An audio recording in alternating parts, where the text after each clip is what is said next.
Let's say a writer decides they would like to write a romantic comedy, and it's for not just the market, but for their own catharsis or need to tell stories.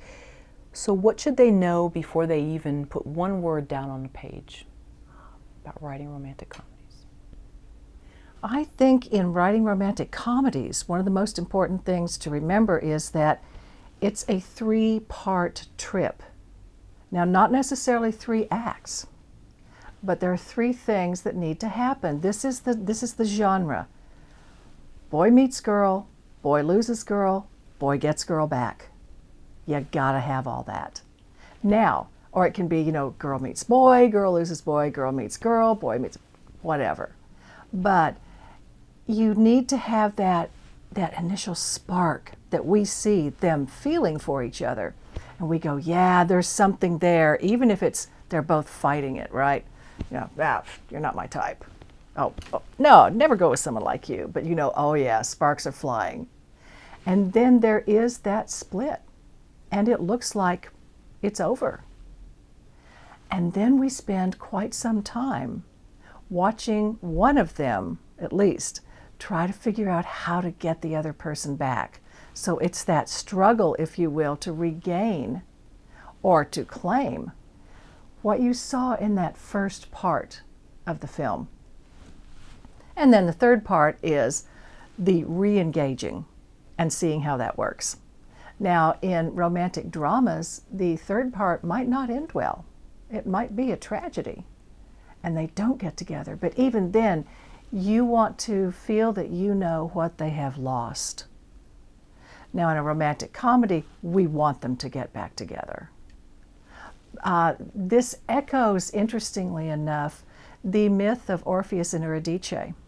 That 3 parts of girl meets boy, girl loses boy, girl gets boy back is an echo of the ancient Greek myth about Orpheus and Eurydice. They're madly in love, it's their wedding day, and she goes off to pick some flowers and gets bitten by a poisonous snake, dies, goes to Hades. Orpheus, who was the first rock star, he was a musician, and they said he was so good and so magnetic and charismatic that he'd be walking down the lane playing music, and the trees would uproot themselves and the rocks would grow legs to follow after him because his music was so compelling. So he loses his wife. His beloved is dead and gone. He stops playing. He stops singing. And the world around him starts to go gray, to lose its color because of lost love. So you've had the first part, they're together, they're happy, they're ecstatic. Then the separation. And in this instance of the myth, it's very dark. And the whole world suffers because of their loss. In a romantic comedy, it usually isn't that big of an effect, but a lot of people do suffer when somebody breaks up. Whether it's the friend who goes, I'm so tired of hearing the same story. Please go out with me tonight and meet some more people. Or the parents who are saying, oh, dear, you'll find more, there's more fish in the sea. I don't want fish, I want him.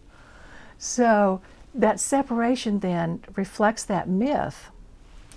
And in the mythic story, Orpheus says, I got to get her back. And the goddess of love, Aphrodite, says, hang on here just a minute. She goes and talks to Hades, the king of the underworld, and they have a little thing together. And she says, oh, come on, the kids are in love, things aren't going well up there, let them get back together. And Hades says, okay, fine, but he can't talk to her, and he can't look at her. But if he can get her to follow him up back into the upper world, then yeah, okay, she can be alive again. And the story's very sad, and it's spawned a number of wonderful operas and movies. He goes into the underworld, he finds his love. So romantic comedy, right? You search out the beloved. You're willing to try anything. But there are often strings attached. And that's where it can get so fun in that part 2 of a romantic comedy. What are the barriers? What are the hoops you have to go through? What are the rings of fire to get back that person that you love, right? Well, Orpheus gets down to the underworld, and he sees Eurydice, he starts playing, and he spots her from a distance because he's not supposed to look at her, but he says, oh, that's her. So he starts walking back up and playing and singing. And she hears him and starts to follow.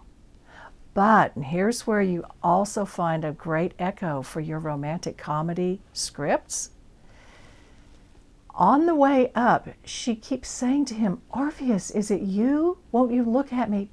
What is it? Tell me something. Tell me it's you. Tell me you love me.